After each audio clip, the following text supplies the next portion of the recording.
सफलता का एक मूल मंत्र है सीखने की आदत, चुनौतियों का सामना करना और खुद का समय समय पर मूल्यांकन करते रहना। और इसी मूल मंत्र से आज के हमारे गेस्ट डॉक्टर बनने जा रहे हैं। हेलो स्टूडेंट्स, मैं हूं आपके साथ ज्योति पुष्पेंद्र सिंह। हरियाणा के छोटे से गांव दंगड़ोरी से आने वाले इस स्टूडेंट ने 2 साल की अपनी इस जर्नी में बहुत कुछ देखा है। विषम परिस्थितियों के बावजूद भी अपने सपने को पूरा करने के लिए हर दिन जी तोड़ मेहनत की है। और आज हमारे साथ हैं दिव्यांश जितेंद्र। दिव्यांश, बहुत बहुत स्वागत है आपका। धन्यवाद मैम। दिव्यांश, सबसे पहले यही पूछना चाहूंगी, नीट का जब रिजल्ट देखा और खुद को टॉप लिस्ट में देखा, वो खुशी कैसी थी? घर में कैसा माहौल है? वो खुशी तो मैम जाया ही नहीं कर सकते। घर वाले सबसे पहले जैसे घर वाले साथ बैठे थे, वो काफी खुश हुए। शुरुआत में तो यकीन ही नहीं हुआ, ऐसा लगा आंसर की गलत है ये, हटाओ इसे। लेकिन फिर जैसे दोबारा मैच किया तब ऐसे लगा कि हाँ ठीक है, और फिर तो खुशी का ठिकाना ही नहीं था कुछ। नाचने लगे, कूदने लगे। दिव्यांश, अपनी मेहनत पर भरोसा था। 2 साल आपने कोटा में बिताए हैं, 2 साल अपने सपने को आपने जिया है।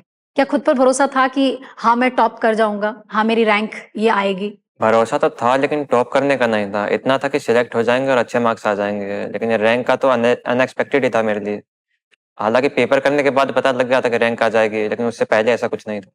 अच्छा दिव्यांश, बहुत सारे हम स्टूडेंट से सुनते हैं कि मेरा बचपन से ये सपना था कि मुझे डॉक्टर बनना है, या उनके पेरेंट्स का सपना रहा होता है कि मुझे डॉक्टर बनना था या मुझे आईआईटी करनी थी। क्या आपके साथ ऐसा था? ये कब तय किया आपने कि मुझे किस लाइन में जाना है या फिर मुझे क्या बनना है? ये कब तय किया? वो तो 10th के बाद ही तय हुआ। जैसे 10th में बायो भी बढ़िया थी मेरी, मैथ्स भी स्ट्रांग थी। ओके। तो शुरुआत में जैसे पापा, दादा, परदादा तीनों जनरेशन आर्मी में थी, तो ऐसे मुझे भी लगा कि एनडीए कर लेते हैं, एनडीए ठीक है। हम्म। कोई मेन ऐसा मकसद भी नहीं था एनडीए करना।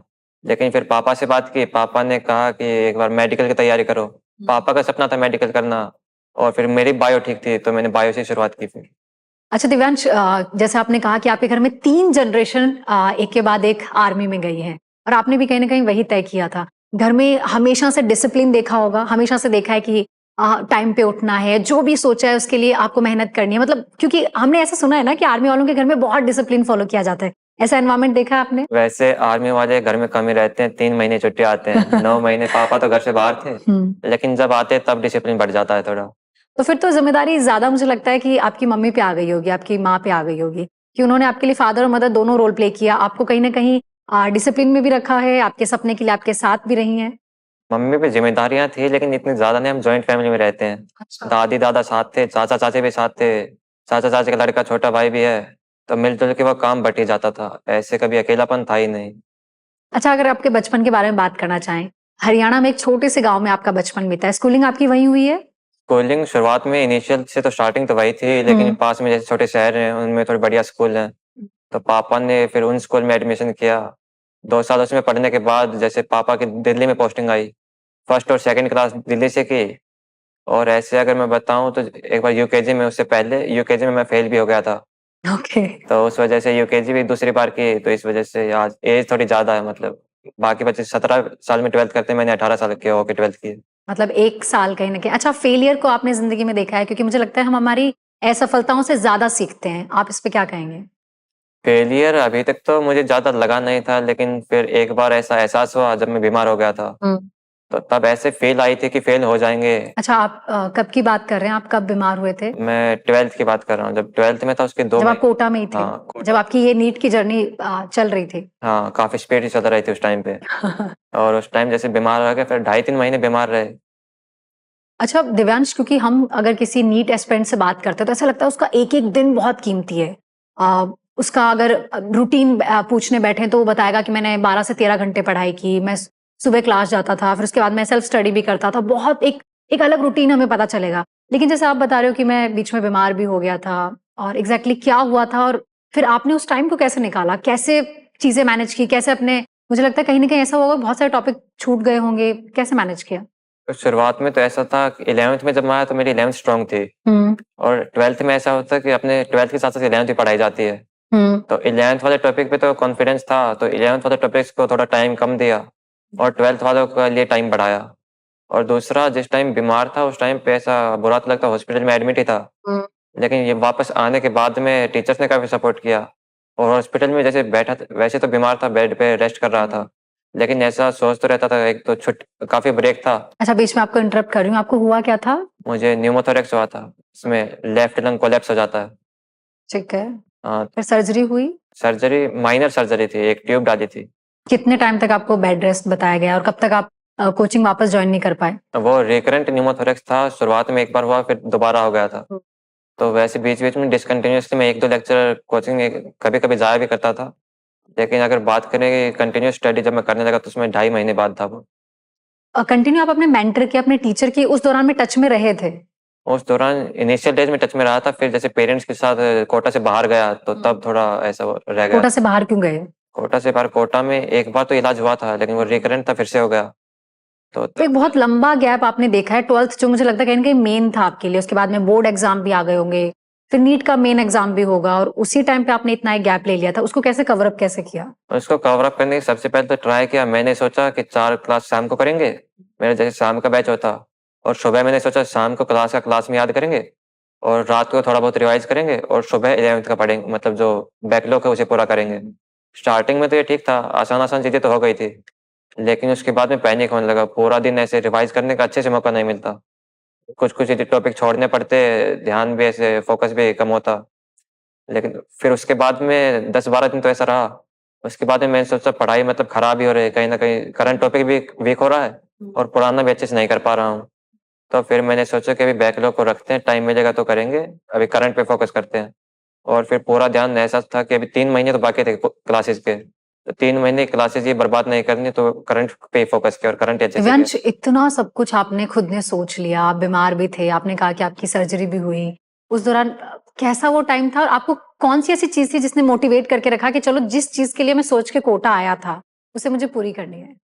मोटिवेट करने के लिए तो टीचर्स ने भी काफ़ी मोटिवेट किया। जब क्लास में मतलब 2.5 महीने बाद एंट्री ली, तब भी जैसे बच्चे बैच भी बहुत बढ़िया था। हुँ। ऐसे तालियों से स्वागत किया। टीचर्स ने कहा मतलब एक बार जब वापस आप आए थे, जब आपने वापस से क्लासेस जॉइन करी, तब टीचर्स का सपोर्ट था ही, बच्चे भी काफ़ी बढ़िया थे। दोस्तों ने तो वो मोटिवेशन भी आपको काफ़ी काम आया? हाँ, स्टार्टिंग में काफ़ी काम आया, लेकिन जैसे फिर दिक्कतें बढ़ी, तो फिर मैंने खुद से ही सोचा कि अभी इतना तो कर नहीं पाएँगे, जितना करेंगे उतना अच्छे से करेंगे। अच्छा, बीच में आपने दोस्तों की बात भी करी, अपनी अपनी मम्मी की भी बात करी, इन सब पे भी बात करेंगे। लेकिन ये जानना चाहूँगी आपने कोटा को क्यों चुना? दिव्यांश, जब आपने ये सोचा था 10th के बाद में कि मुझे किसमें जाना है, उसके बाद एग्ज़ैक्टली ये कौन था आपकी फैमिली में या फिर ये आपका खुद का फैसला था कि मुझे कोटा ही जाके मेरी आगे की तैयारी करनी है? मैंने तो कोई मेजर डिसीज़न लिया नहीं था, लेकिन पापा ने शुरुआत में तो सोचा कि दिल्ली में कराएँगे। हुँ। फिर पापा ने और रिसर्च की, अपने दोस्तों से पूछा, एक जो उनके दोस्त टीचर हैं उनसे बात की, तो उन्होंने फिर एंड रिज़ल्ट यही था कि कोटा में भेज दो, कोटा काफ़ी बढ़िया है। अच्छा, वैसे तो आप हरियाणा से हो और कोटा मैं कहूँगी इतना भी कोई दूर नहीं है, राजस्थान हरियाणा पास में ही है। लेकिन उसके बावजूद अपना शहर, अपना गाँव छोड़ के जब हम कहीं और जाते हैं पढ़ने के लिए, तो वो पूरी लाइफ एकदम से चेंज हो जाती है। कोटा आकर क्या वाक़ई लगा कि यार दूर से जो मैंने सुना था कि यहाँ पे बच्चे ही बच्चे हैं, वो पढ़ाई वाला माहौल है और आपकी एज में मुझे लगता है डिस्ट्रैक्शन भी काफ़ी होते हैं एक ऐसे शहर में, जहाँ पे इतने सारे आप ही के एज ग्रुप के बच्चे हों। तो क्या वो डिस्ट्रैक्शन आपको लगे कि है और आपने उन्हें कैसे अवॉइड किया? डिस्ट्रैक्शन शुरुआत में जब मैं आया तो एक तो हरियाणा कोई यहाँ पे बच्चे हरियाणा के बहुत कम हैं, अच्छा। बिहार के और यूपी के ज़्यादा हैं। हुँ। तो पहले तो हरियाणा कोई दोस्त नहीं मिला और शुरुआत में प्रॉब्लम थी, लेकिन बाद में यूपी के बढ़िया दोस्त बने। और अगर डिस्ट्रैक्शन की बात करें तो मोबाइल तो छोटा वाला ही था मेरे पास और मम्मी साथ रहती थी, तो बाकी तो बाहर अच्छा, घूमने आपका वाले। फ़ोन अभी आपके साथ में है? हाँ, दिखाना चाहेंगे आप? यही है। तो अभी भी यही फ़ोन आप यूज़ कर रहे हैं? हाँ, ओके। तो सोशल मीडिया आपके अकॉर्डिंग एक स्टूडेंट की लाइफ़ में बहुत बड़ा डिस्ट्रैक्शन है। अगर उसने कुछ तय किया है कि मुझे ये बनना है, हुँ, तो मुझे लगता है कि उसे ये भूल जाना चाहिए कि सोशल मीडिया या फ़ोन ये सब चीज़ें दूर रहनी चाहिए। हाँ, ऐसा ही। अच्छा, दोस्तों की आपने बात करी, आपको क्या लगता है दोस्त कितने ज़रूरी हैं? दोस्तों से जैसे 11th के कुछ इनिशियल डेज़ में 30-40 दिन बाद बढ़िया दोस्त बन गए थे, काफ़ी बढ़िया दोस्त बने थे और उनसे फिर बात करता रहता और 11th जैसे-जैसे कोर्स बढ़ता चला गया, तो उस टाइम ऐसे परेशानी भी होती, मार्क्स कम आते, हुँ। तो उन्हीं से बात करते, उनके कम आते, तो मुझसे बात करते। ऐसे मिल-जुल के साथ में घूमना-फिरना, इतना कोई बर्डन नहीं था, साथ में मूवी देखने भी गए हैं कई बार। अच्छा, कोटा को आपने एन्जॉय किया? कोटा की जो मैं कहूँगी घूमना-फिरना एन्जॉय किया? कोटा में घूमने-फिरने के ज़्यादा नहीं, लेकिन मूवी 2 बार देखने गए हैं। आपको याद है कि आपने 2 मूवीज़ देखी। अच्छा, कौन सी फ़िल्में देखी? एक पठान देखी है, दूसरी जवान देखी। दोनों ही फ़िल्मों से कुछ ना कुछ सीखा होगा आपने। अच्छा, आपने क्लास में कैसा माहौल था? मतलब क्या आप क्लास में बहुत सीरियस स्टूडेंट टाइप रहे हो? या फिर ऐसे कि आप शरारत करते रहे हो और मतलब ऐसा वाला? क्लास में शुरुआत में तो मैं सीरियस था, पढ़ाई को लेके, लेकिन उसके बाद में जैसे दोस्त बने, फिर पढ़ाई में मतलब मज़े भी चलते रहे और टीचर्स भी मज़ाक करते थे, कई-कई बार तो। और बैच भी पूरा बढ़िया था, लेकिन मस्ती मजाक भी होता रहता, पढ़ाई भी होती रहती। लेकिन मेन सभी का ये था कि पढ़ाई तो करनी ही है। मस्ती मजाक को मतलब जब ज्यादा सीरियस हो जाता तब उन चीजों को इग्नोर ही करते थे। अच्छा, आप ग्रुप स्टडी करना पसंद करते हो या फिर आप हमेशा अपने पढ़ाई के टाइम पे अकेले पढ़ाई करना पसंद करते यहाँ पे तो अकेले ही पढ़ाई की है मैंने, लेकिन जब बचपन में कभी कभी दोस्तों के साथ वैसे नाम की ग्रुप स्टडी थी, वो मुझे पढ़ाने के लिए ही बुलाते थे। अच्छा, वो नाम की ग्रुप स्टडी होती है, एग्जैक्टली। अच्छा, इन 2 साल में जैसे आपने कहा बहुत कुछ आपने देखा, क्या आप यहाँ अकेले रहते थे या मम्मी साथ में रहती थी और छोटा भाई साथ रहता था। छोटा भाई भी यहीं साथ में रहता था? मम्मी ने आना आपके साथ क्यों तय किया? मतलब ऐसा भी तो हो सकता था ना कि आप अकेले आ जाते कोटा। पहले तो अकेले ही आने का प्लान था, लेकिन फिर मम्मी ने ऐसे मामा के लड़के को देखा कि वो जब हॉस्टल में गए तो उन्होंने पढ़ाई नहीं की, तो भी बिगड़ जाएगा, मैं तेरे साथ रहूंगी, 2 साल की बात है। अच्छा, इस पूरे जर्नी में जैसे हम कहते हैं कि पिता का मार्गदर्शन हमें काम देता है हमेशा, पापा साथ रहे हमेशा? पापा वैसे तो आर्मी फोन में पर थे, हमेशा समझाते रहे होंगे? फोन पर बातें करते रहते थे, लेकिन पापा को आर्मी में नीट के बारे में इतना ज्यादा, मेडिकल के बारे में पता नहीं है। लेकिन जैसे मेरा पढ़ाई में मन था, तो ऐसे पापा का भरोसा रहता था मुझ पे कि मतलब बच्चा पढ़ाई कर रहा है, मतलब ज्यादा इधर उधर कहीं दौड़ नहीं रहा। और लेकिन जब हॉस्पिटल में था तो उस टाइम पापा ही 2.5 महीने साथ रहे थे। जब हॉस्टल में आप थे? हॉस्पिटल में। हॉस्पिटल में पापा आपके साथ? हाँ। अच्छा, एक आर्मी बैकग्राउंड से आप हैं, पूरी फैमिली में 3 जनरेशन आपने बताया कि सभी आर्मी से हैं। सही में आपने घर में कोई एक स्ट्रिक्ट माहौल नहीं देखा है? स्ट्रिक्ट माहौल क्योंकि हम ऐसे बहुत सुनते हैं ना कि आर्मी वालों की फैमिलीज में बहुत डिसिप्लिन, बहुत, और वो डिसिप्लिन क्या काम में आया आपके? वो डिसिप्लिन आर्मी वाले लोगों में ही होता है, बच्चों में इतना ज्यादा नहीं होता। आप साथ में रहे हैं अपने पिता के? हाँ, 2 साल में साथ रहा हूँ। कब कब? एक बार दिल्ली में ही, वो फर्स्ट और सेकंड, जैसे दिल्ली से की तो दिल्ली में साथ था, और बाकी आर्मी में घूमने गए हैं, उदयपुर भी घूमने गया जब पापा उदयपुर में पोस्टेड थे, और बाकी आर्मी में ज्यादा नहीं रहा हूँ। अच्छा, जैसे हम लोग ना बाहर से, अगर आपने रिसर्च की होगी, आपके फादर ने रिसर्च की होगी, तो बाहर से कोटा के बारे में आपको क्या सुनने को मिलता है? और यहाँ आके क्या वही पाया कि हाँ वाकई यहाँ पे पढ़ाई वाला माहौल है? एक पढ़ने वाले स्टूडेंट के लिए कोटा कैसा है?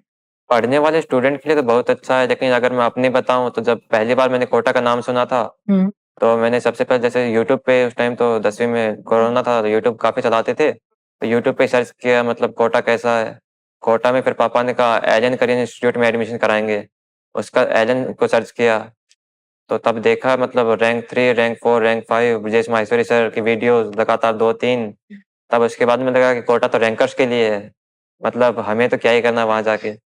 लेकिन उसके बाद में जब यहाँ पे आए तो पढ़ाई के लिए टीचर्स काफी बढ़िया मिले, और पढ़ने वाले बच्चे के लिए तो ये बेस्ट ही जगह है। पढ़ने वाले स्टूडेंट के लिए ये एक बेस्ट जगह है। अच्छा, जैसे हम कहते हैं कि कोटा में जो फैकल्टीज हैं, कोटा में जिस तरह से स्टूडेंट से फैकल्टी कनेक्टेड होते हैं, वैसे कहीं नहीं होते हैं। आपने अपनी क्लास में महसूस किया? ये पहली बार ही था मेरे, जब टीचर से काफी ज्यादा कनेक्टेड था मैं। जैसे जब तक हरियाणा में था तब तक तो टीचर्स अगर डांट देते, मतलब टीचर से दूर ही रहने में फायदा था। ओके। लेकिन यहाँ पे आने के बाद जैसे टीचर से भी काफी कनेक्टेड रहा। अच्छा, कोई किस्सा आप अपनी क्लास का शेयर करना चाहोगे? क्लास का मेन तो वैसे मस्ती करते थे दोस्तों के हाँ, साथ? मौज मस्ती चलती रहती थी। कोई एक किस्सा बताना चाहोगे, कुछ अगर यादें आपको याद हो? एक बार ऐसा था कि टीचर पढ़ा रहे थे, तो जैसे बच्चे काफी बीच में मजाक करते हैं, तो पीछे से एक अजीब सी आवाज आई, तो मतलब सर भी उस टाइम गुस्सा हो गए थे, तो सर ने जैसे कहा कि बच्चों को, मतलब जो जिसने आवाज निकाली वो उठ के बाहर जाओ, तो वो बच्चा भी उठा नहीं। उसके बाद में टीचर को काफी गुस्सा आया, और टीचर ने आखिरी जो 4 की 4 रो थी सभी को बाहर निकाल दिया और डंडों से मरवाया मतलब। ओके। अच्छा, फिल्में देखने का भी शौक है क्या? घूमने का शौक है दिव्यांश को? घूमना पहले तो घूमता था मैं, लेकिन जब से कोटा में आया हूँ तो पढ़ाई पे ज्यादा फोकस किया है। दिव्यांश, अपन बातों में इतना मशगूल हो गए, मुझे लग रहा है कॉफी ठंडी हो गई है।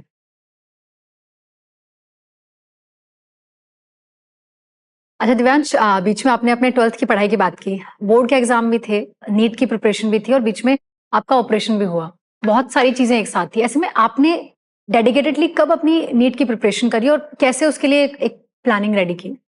प्लानिंग तो रेडी बोर्ड के टाइम पे की थी, मतलब उससे पहले तो बस टॉपिक को किसी ना किसी तरह कवर करना था। लेकिन जैसे बोर्ड के एग्जाम हुए, बीच में काफी बढ़िया ब्रेक मिला, उस टाइम तो फिर ऐसे बिल्कुल क्लियर हो गया था कि ऐसे अगर करेंगे, जल्दबाजी करेंगे तो नीट नहीं होगा। तो फिर जैसे बोर्ड का एग्जाम देने के बाद में उससे अगले दिन कोटा में आया, नोट्स सबसे पहले तो नोट्स कंप्लीट किए, जब बैकलॉग में कुछ तो प्रिंट आउट हो गए थे, फिर कुछ नोट्स खुद से बनाए, वो कंप्लीट किए। तो दिव्यांश के पास कितना टाइम था अपनी पढ़ाई के लिए, अपने सपने के लिए? 40 दिन। सिर्फ 40 दिन थे आपके पास? हाँ। उस 40 दिन में आपने क्या क्या किया? सबसे पहले नोट्स क्लियर किए? नोट्स कवर किए, उसके बाद में जैसे सब सोचा कुछ रिवाइज किया? हाँ, एक शेड्यूल होना चाहिए। तो शेड्यूल ये बनाया कि सुबह 6 बजे उठेंगे और मतलब मिनिमम 12 घंटे तो पढ़ाई करनी ही है। जैसे 3-3 घंटे के सेट बनाए, 3 घंटे अभी, फिर 3 घंटे, फिर ब्रेक, फिर 3 घंटे ऐसे। लेकिन बीच-बीच में मेजर टेस्ट भी होते रहते थे और मेजर टेस्ट में ये दिक्कत थी कि 1:30 बजे घर से निकलो और उसके बाद में 6:30 बजे घर पे पहुँचते थे। तो उसमें वो उस दिन 10 घंटे पढ़ाई हो जाती थी, लेकिन ठीक-ठाक पेपर हो जाता था। और पेपर में बीच में डिस्ट्रैक्शन भी होता। डिस्ट्रैक्शन ये था कि अगर पेपर में स्कोर कम हुआ, तो डिमोटिवेशन तो होता ही था। तो इसको ही कम किया मैंने, क्योंकि कोर्स काफ़ी बाकी था, तो मैंने ये सोचा जितना पढ़ेंगे उतना ही अटेम्प्ट करेंगे। अगर 2 चैप्टर पढ़े तो 2 के सवाल करेंगे, 3 पढ़े तो 3 के सवाल करेंगे। तो इससे जो सवाल करता है वो सही हो जाता, कॉन्फिडेंस बना रहता कि जो कर रहे हैं वो सही अटेम्प्ट कर रहे हैं और मार्क्स की तरफ ज़्यादा नहीं देखता था उस टाइम पे। अच्छा, आपका कभी भी गोल ये था ही नहीं कि मार्क्स मेरे कितने आ रहे हैं या फिर मुझे रैंक कौन सी लेकर आनी है, ऐसा कुछ था माइंड में? या फिर ये था कि बस मुझे अच्छा मेरा 100% देना है? बीच में तो कभी-कभी रैंक आ जाता, जब बढ़िया रैंक आती तब मॉक कॉन्फिडेंस टेस्ट भी में? होता, हाँ। लेकिन एट द एंड जब कोर्स काफ़ी रह गया था, उस टाइम तो ये बिल्कुल ख़्याल ख़त्म ही हो चुका था। उस टाइम तो ये था किसी न किसी तरह टॉपिक पूरा करो और तब तक पेपर आ ही जाएगा जब तक पूरा होगा। अच्छा, मॉक टेस्ट एक स्टूडेंट को कैसे हेल्प करते हैं? क्या वो एग्ज़ाम का फ़ियर खत्म हो जाता है? क्योंकि आप इतनी बार पहले ही एक एग्ज़ाम वाली फ़ील ले चुके होते हो, हाँ, तो कहीं न कहीं मॉक टेस्ट हेल्प करते हैं? मॉक टेस्ट हेल्प करता अच्छा, मॉक टेस्ट में सबसे ज़्यादा आपके मार्क्स कितने आए हैं? है। मैक्सिमम मार्क्स एजेंट के मॉक टेस्ट में जो मेजर हो रहे हैं, उसमें मैक्सिमम थे मेरे 705। सबसे पहले ही आ गए थे या जब भी आपने एलन जॉइन किया या फिर ये सबसे अच्छे मार्क्स कब आए आपके? अगर पूरे एजेंट की जर्नी की बात करें तो जब मैं पहली बार एजेंट में आया था, पहले ही माइनर में 720 आउट ऑफ 720 थे। आपके पहले ही मॉक टेस्ट जो आपने अटेम्प्ट किया था, हाँ, एजेंट में पहला भी वही था, लास्ट भी वही था, उसके बाद में नहीं आए हैं। उसके बाद अभी आए हैं? अभी आए हैं, नीट में ही आए हैं। ओके। अच्छा, बहुत सारी बातें हमने की है। अब थोड़ा-सा दिव्यांश के शौक के बारे में बात करते हैं। आपको क्या-क्या पसंद है? फ़िल्में देखना आपको पसंद है, घूमना भी थोड़ा बहुत पसंद है। इसके अलावा दिव्यांश को क्या पसंद है? इसके अलावा फुटबॉल काफ़ी अच्छा खेल लेता हूँ मैं। जैसे 8th में वहाँ पे स्टेडियम में जाता था। 9-10 में लॉकडाउन लगा, लेकिन फिर सरकारी स्कूल में फुटबॉल खेले और यहाँ पे आने के बाद में भी संडे को फुटबॉल खेलने जाता था। अच्छा, संडे को भी आप फुटबॉल खेलने जाते थे। कोटा में खेला? कोटा में भी खेला है। अच्छा, टीचर्स के सपोर्ट की आपने इतने अच्छे से बात करी है। कहीं न कहीं एक स्टूडेंट की लाइफ में टीचर और मेंटर बहुत ज़रूरी होता है। उन्होंने हमेशा आपको मोटिवेट किया? हर बार ही किया है, जितनी बार मैं गया हूँ, लेकिन टीचर्स के साथ तो फिर ऐसी दोस्ती हो गई थी। जैसे हर पेपर होता है उसके बाद में फिर घूमने-फिरने चले जाते। ऐसे सर ये डाउट बता दो, ये आपका गलत हुआ है। गलत नहीं भी होता तो भी चले जाते हैं, मतलब इस बार हमारा स्कोर ही बता दो कैसा है। तो दोस्ती अच्छी थी उनके साथ। अच्छा, दिव्यांश की एग्ज़ाम में क्या स्ट्रैटेजी थी? क्योंकि हम लोग जैसे बात करते हैं, फैकल्टी से भी हम सुनते हैं कि वो 3 घंटे एक स्टूडेंट के लिए ना बहुत इम्पोर्टेंट होता है। आपने पहले क्या सॉल्व किया या कौन से पार्ट को आपने डिसाइड किया कि मुझे ये करना है? क्या आपको पेपर लेंथी लगा था या थोड़ा भी एग्ज़ाम फ़ियर था दिव्यांश के अंदर? मेरी स्ट्रैटेजी तो यही थी कि सबसे पहले तो पेपर से पहले पढ़ाई नहीं करनी है। 2 दिन तो बिल्कुल ही पढ़ाई नहीं की। रिलैक्स होने की? रिलैक्स होने के लिए मेन रीज़न यही था और उसके साथ-साथ में ये पहले स्ट्रैटेजी तो मैं सोच रहा था अपने दिमाग में पहले से ही कि जैसे सेक्शन बी में जो सवाल होंगे, सेक्शन बी में 40 सवाल अटेम्प्ट करने होते हैं, आउट ऑफ 60 क्वेश्चन्स। तो उसमें सोचा कि उसमें अपने पास ऑप्शन है, क्या अटेम्प्ट करें, क्या नहीं। तो जो बेस्ट होगा उसमें तो वो तो सही करना ही है। तो एक तरह से फिर वो 40 के 40 सही करने ही थे। उसमें थोड़ा कॉन्फिडेंस रहा वो कर देंगे, जो नहीं होगा उसे छोड़ देंगे क्योंकि 5 सवाल छोड़ सकते थे एक पार्ट में। और दूसरा कि जैसे माइनर पेपर हुए, एक्सरसाइज 2 देखे, नीट के सवाल पीवाईक्यू देखे, तो नीट में काफ़ी ज़्यादा पोर्शन आसान आता है। तो उस आसान पे भी कॉन्फिडेंस था, 40 सवाल वो हो गए, कुछ ऐसा था कि कुछ सवाल आसान भी आएँगे, तो कुल मिला के ऐसा हो गया था कि सिलेक्शन हो जाएगा। और जैसे फिर अगर मैं आपको पेपर की बताऊँ तो पेपर जैसे अटेम्प्ट करना शुरू किया मैंने, तो शुरुआत में बायो से शुरुआत की। बायो में ये था कि अगर पेपर में फिज़िक्स मुश्किल आ जाती है बाय चांस, तो फिर काफ़ी मुश्किल हो सकता है, पैनिक भी हो सकते हैं। लेकिन बायो में क्योंकि पिछले सालों से पेपर एनसीईआरटी से ही आ रहा है, तो बायो में थोड़ा कॉन्फिडेंस था कि मुश्किल पेपर आएगा तो भी कर लेंगे, ज़्यादा परेशान नहीं होंगे। अधिकतर स्टूडेंट्स मुझे लगता है पहले बायो का ही पार्ट सॉल्व करना पसंद करते हैं। हाँ, और उसके बाद में ये था बायो करने के बाद केमिस्ट्री की, केमिस्ट्री के बाद फिर फिज़िक्स की। ये कंप्लीट हुए, इनका सेक्शन बी कंप्लीट किया। उसके बाद में देखा 15 सवाल नहीं कर पाया था मैं। मतलब उन पे आपको डाउट था? हाँ, उन पे डाउट था, मेजर डाउट नहीं था, ऐसे 90% तो श्योर था। लेकिन फिर कुछ सवाल कैलकुलेशन थोड़ी ज़्यादा थी। थोड़ा-थोड़ा ऐसे 2 ऑप्शन में कन्फ्यूज़ था। तो ऐसे करीबन-करीबन 15 सवाल थे। तो उनको फिर धीरे-धीरे अटेम्प्ट करने लगा, क्योंकि पेपर में जल्दी कर लेता था तो उनको अटेम्प्ट करने के लिए काफ़ी ठीक टाइम था। और धीरे-धीरे अटेम्प्ट किए, फिर वो कंप्लीट हुए। कंप्लीट करने के बाद एक लंबी साँस ली, फिर सोचा एक बार देखा अपने पेपर में 15 सवाल पे सर्कल लगा हुआ था। मैंने सोचा अगर 15 के 15 गलत भी हो जाते हैं तो भी 645 स्कोर रहेगा। तो उसमें ज़्यादा परेशानी नहीं थी, गवर्नमेंट कॉलेज मिल रहा है। पहले तो बिल्कुल कुछ सोचा तो ये सारी कैलकुलेशन आपने एग्जाम हॉल में ही कर ली? हाँ, और उसके बाद जैसे अगर सही हो जाते हैं तो 720 आ जाएंगे। इसका भी सोचा ही नहीं था, इतना भी आ सकता है। उसके बाद में पेपर कंप्लीट हुआ, घर पे आए, घर पे आके आंसर किसे मैच किया, 720 आए। एक आंसर किसे मैच किया, मैंने कहा ये गलत है। दूसरे आंसर किसे मैच किया, उससे भी 720 आए, तब थोड़ा यकीन हुआ। तब जाके मतलब आपने श्योरिटी की, उसके बाद आपको यकीन हुआ। अच्छा चलो दिव्यांश, बहुत सारी बातें हमने की है, अब क्यों ना एक रैपिड फायर हम गेम खेलते हैं। मैं आपसे फटाफट कुछ क्वेश्चन पूछूंगी, बहुत नॉर्मल से क्वेश्चन है, और उनको आप अपने आंसर देने, लेकिन बहुत फटाफट आपको आंसर देने हैं, ठीक है? जो पहला शब्द या पहली लाइन जो आपके दिमाग में है वही आपको बताना है। ओके, अच्छा दिव्यांश चलो शुरू करते हैं रैपिड फायर का गेम हमारा। अर्ली बर्ड या night all? Early bird. Favourite food कौन सा है? फेवरेट फूड दाल चावल। दाल चावल। फेवरेट सिटी कौन सी है? फेवरेट सिटी में गांव में रहना पसंद करता हूँ। ग्रुप स्टडी या self study? Self study. Exam जाने से पहले क्या रिचुअल फॉलो करते हो? रिचुअल कुछ नहीं। ओके, एग्जाम खत्म होने के बाद सबसे पहले आपने क्या किया? सबसे पहले पापा को ऐसे बताया, रिजल्ट आंसर की मैच की। अच्छा, कॉफी पसंद है या चाय? कुछ नहीं। स्नैक्स में क्या पसंद है? बिस्किट। सेलिब्रिटी अगर कोई आपको पसंद है तो वो कौन? सेलिब्रिटी मूवी जैसे शाहरुख खान। फेवरेट टीचर कौन है? फेवरेट टीचर काफी हैं। कलर कौन सा है फेवरेट? Colour green. कोई मोटिवेशनल कोट जो आपको बहुत पसंद हो? नहीं। चलिए, रैपिड फायर गेम के भी बहुत फटाफट आंसर दे रहे हैं हमारे दिव्यांश। दिव्यांश बहुत बहुत शुक्रिया। बहुत, मैं कहूंगी आपकी जर्नी जो है बहुत सारे स्टूडेंट्स को इंस्पायर करने वाली है। ये 2 साल का टाइम जो आपने कोटा में बिताया, और इन 2 सालों में जो आपने बताया कि लास्ट के वो 40 डेज, वो 40 दिन जिस तरह से आपने प्लानिंग की, और जिसकी वजह से आज हमारे साथ आप बैठे हो, आज आप हमारे सामने बैठे हो, टॉप आने की खुशी वाकई अपने आप में बहुत बड़ी होती है। लास्ट में कुछ कहना चाहोगे अपने जूनियर्स को? कोई एडवाइस करना चाहोगे जो आप ही की तरह नीट के लिए प्रिपेयर कर रहे हैं, जो आप ही की तरह कोटा में डॉक्टर बनने का सपना लेकर आ रहे हैं? मेरी एडवाइस जूनियर्स को तो यही रहेगी कि नीट का पेपर काफी सिंपल आता है। अगर इतनी ज्यादा मेहनत करने की जरूरत भी नहीं है। आप बेसिक पढ़ो, टीचर्स पे पूरा फेथ रखो, अपने सिस्टम जिस भी इंस्टीट्यूट में आप पढ़ रहे हो उस पर फेथ रखो, और ज्यादा पैनिक नहीं होना। पेपर से पहले आराम करोगे तो भी ठीक है, ऐसे भूल नहीं जाओगे एक दिन में कुछ। अच्छा दिव्यांश, अगर एक आखिरी सवाल मैं आपसे पूछना पसंद करूं तो वो होगा, आपको डॉक्टर क्यों बनना है और डॉक्टर बन के क्या करने वाले हो? डॉक्टर बनने का अभी डॉक्टर बन तो जाने दीजिए, उसके बाद में सोचेंगे।